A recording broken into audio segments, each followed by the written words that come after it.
Yeah, I think there's a queue. There's myself and Caballero, but he's probably next in line after us, you know. He looked good tonight, very explosive. And hey, this is a young kid, 20 years old, with devastating knockout power, bro. This have Mike Tyson type of energy all over it. It's about one punch away from getting hurt. So big respect to Itauma. I mean, he knew that he can get him out, and he got him out straight away. I mean, I think no one expected it to finish that quick. Speed kills, as you know. Speed kills. Moses Itauma's spectacular first-round knockout of Dillian Whyte has boxing superstars talking. Etta is amazing and has a style that reminds him of Mike Tyson, Antonio Tarver said of the young boxer.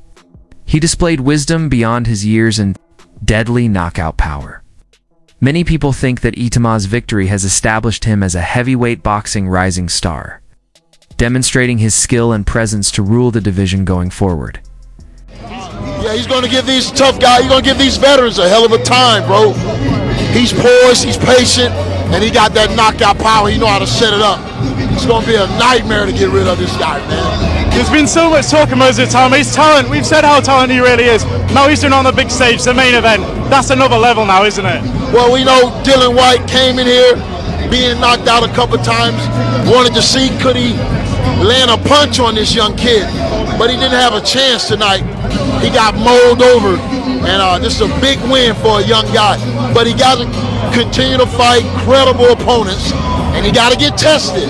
He got to fight a young fighter like himself and beat a credible opponent like that, not these old washed up fighters that he can only just look good against.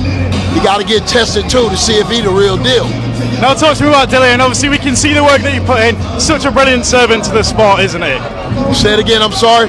For Dillian, we can see the work that you put in this camp. Such a brilliant servant to the sport. If this is the end, how good has Dillian Whyte been? You know what, Dillian Whyte has been a staple in the heavyweight division. I think it's time for him to hang it up. He can only get hurt a lot worse than he did tonight. You know, fortunately, you know, he didn't get seriously injured, KO'd and knocked out unconscious. You know, he'll be able to take this loss and I think enjoy the rest of his retirement. Definitely. Just before I let you go, Moses Itauma, is it time to see him in there with Alexander Usyk, or do you still think that might be too soon? It's too soon for Usyk, bro. He got to earn his title shot. He got to beat a real contender. He beat a washed up has-been tonight. Davidson's reaction to the unexpected knockdown was one of appreciation and respect. Regardless of the result, he highlighted the significance of seeing a British icon like Dillian Whyte return to the ring. Davidson acknowledged the significance of Moses Itauma's victory while expressing gratitude for Whyte's professional accomplishments. He saw the struggle as a message that emphasized the passing of the torch to a younger generation rather than just a sudden conclusion. For the opportunity, British boxing legend. So yeah, really pleased. We spoke about this before in the week, and let's not kind of cut over the fact that Dillian Whyte has been in with everyone. 100%. And this was a gamble from your side, from the stepping class between, say, a Dempsey McKean to someone like a Dillian Whyte, and that was a gamble. You took the gamble and it's paid off, but you shouldn't start saying, "Oh, Whyte was whatever" now, because we didn't know what was going to happen tonight. No, I think it's extremely disrespectful to have that approach. Like I say, nothing but respect with Dillian. Really appreciate him giving us the opportunity, and yeah, I think Moses deserves all the credit that he should be getting. Did you expect it to come that early? No, I didn't. Being honest, I know that he's always capable. He's a very difficult heavyweight to be in there with. Very difficult to defend against. He hits hard enough where he's hitting you with shots that you don't see, and hits hard enough to put you away with those. So I know that he can come at any moment, but yeah, he saw the opportunity, picked up on something that he'd worked on.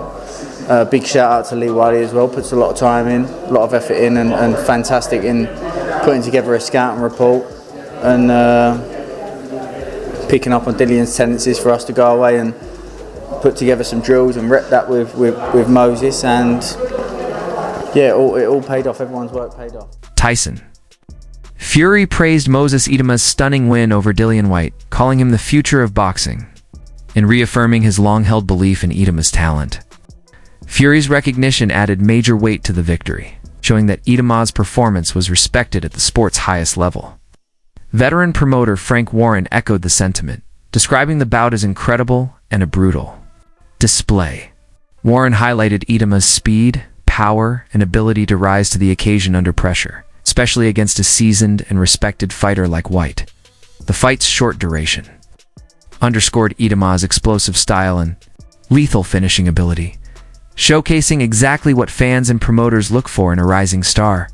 His dominant display sent a clear message to the boxing world. He's not just a promising prospect, but a real force, combining entertainment with elite skill. Moses Itauma's breakout win marked him as a serious contender in the heavyweight division's future.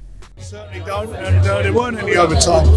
It was an unbelievable, ruthless, short performance, caught him with good shots and done an absolute job. Did you expect that? No. I fancied him to win.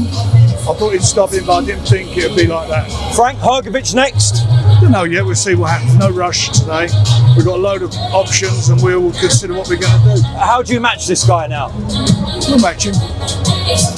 But, I mean, no one's giving him rounds. Frank Warren praised Moses Itauma, calling him the real deal after a standout victory that left a strong impression on the boxing world. His statement underscores the significance of Itauma's performance and the potential it revealed.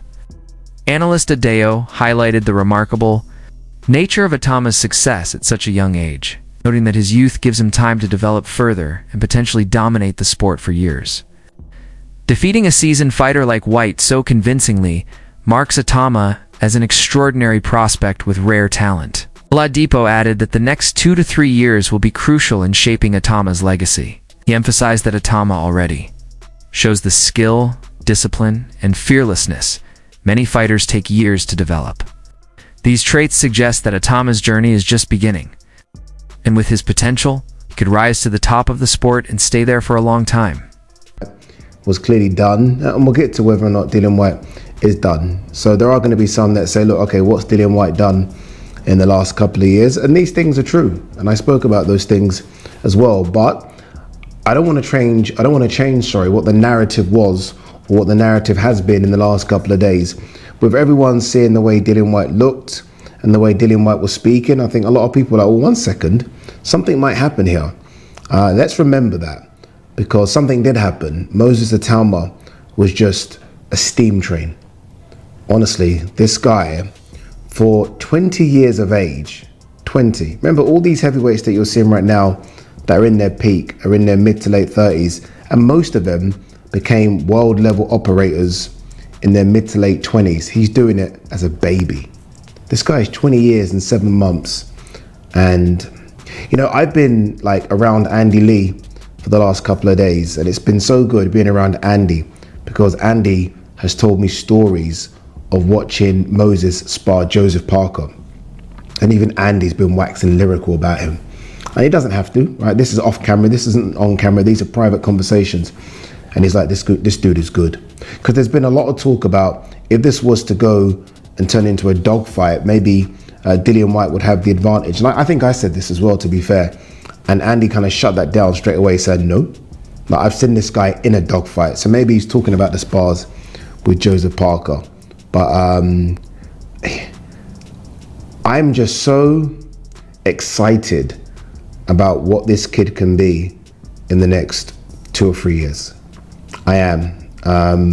I like the way the Americans are talking about him, because it's so hard for Brits to kind of get the thumbs up from American fight fans, American fighters. The word devastating was used by Dave Caldwell to convey the enthusiasm and the intensity of the knockout. According to him, Itauma is a fighter who constantly gives it his all and never fails to thrill fans with his quickness and ferocity. According to Caldwell, the performance demonstrated that Itauma is about more than just showcasing one's ability. It's also about creating a memorable performance. His recognition of Itauma's quick-paced approach raises the possibility that the young heavyweight will win over fans by providing the kind of excitement that keeps boxing relevant in the public consciousness. Devastating, stunning, spectacular.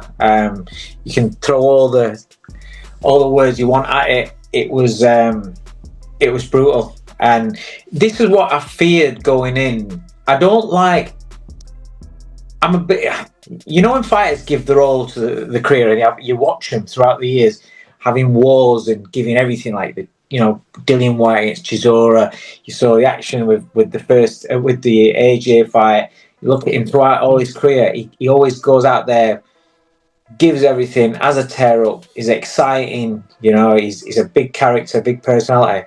And then when they get to a stage of the career where you feel as though it's that fight where where it's kind of like it's way too much for him, and it's going to be, quite a nasty ending for him, a nasty ending to a career. I was worried for Dillian going into that this would be that fight, and it was. I mean, that you don't get as it can't be any worse than that to punctuate a career, to end a career. Before we talk about what's potentially next for Dillian, let's talk about Moses. It's hard because we almost want to, feel like we want to learn a bit more about him. No, genuinely. Yeah. I wanted at least to see about 4 or 5 rounds, and maybe I don't want to necessarily say, "Oh, I'll get clipped with a few," because if you can move out the way, great. You want questions asked, don't you? I want to see, if you get dragged into the trenches a little bit, where can we go here? But you don't ever get that far. So is that, I suppose, maybe the only thing you got? I thought we'd have seen a bit more of him. Yeah, that's what you want to. You want to tick boxes as a fan, as somebody who's trying to see how far this kid can go. When we get something spectacular, you want to see him have questions put in front of them and see, like you say, can they go a few rounds? What happens? Yeah, because there's still those unanswered questions that we've got. Can he carry it on throughout the later rounds? Can his feet stay sharp? Can he, does he retain that sharpness, past 6, 7, 8, 9, 10 rounds? Any suggestion that Whyte's defeat was the result of inadequate planning was immediately rejected by analysts. They noted that Dillian Whyte was in really good shape as he entered the battle, bringing the expertise of a lengthy and prestigious career with him. Since Itauma had never before met a fighter of Whyte's caliber, this added to the victory's impressiveness. Itauma demonstrated that he possessed the poise and strength to compete at the greatest level by handling the task so convincingly, according to analysts. The performance solidified his status as a future champion who has the potential to rule the division in the near future. He was a bigger step up than Moses Itauma had ever faced in his career. Remind you guys, the kid only has now 13 fights. And this was supposed to be somewhat of a test for Moses Itauma. This is supposed to tell us where he was in the pantheon of heavyweight and what you can do with him next. If he is going to struggle with guys like Dillian Whyte, you can't fast track him to a world title. If he goes out and does what he did, which is absolutely beat the brakes off Dillian Whyte, demolish him, and make it look like they should have never been in the ring together, then you have to fast track him to a world title. You have to have him fighting the best in the world. Whether it's Parker or Cabiel, whoever's not fighting Usyk next, whether it's a returning Anthony Joshua, we'll talk about that in a second. Whether it's a Tyson Fury, no one's probably going to want to take that risk right now because of their legacies, because of what's set in stone. So you're probably going to have to give him some younger, hungry heavyweights, like I said, a Parker or a Cabiel. But I'm telling you right now, it is not a matter of if, but when that kid gets to a world title, because dog, he's out here making this look easy. He is playing heavyweight boxing on easy mode right now. And it's not because he's boosting the sliders. It's because the competition just is not there for him. They tried to give him a step up with Dillian Whyte, and he made it look like a walk in the park. Let's talk about the fight. They both walked out. By the way, Styles P on the walkout for Moses Itauma, him as the voiceover saying, the future isn't coming, the future is here, the future is now. That's some big fucking balls. I'm talking 2 grapefruits hanging in your shorts to walk out to your own voiceover.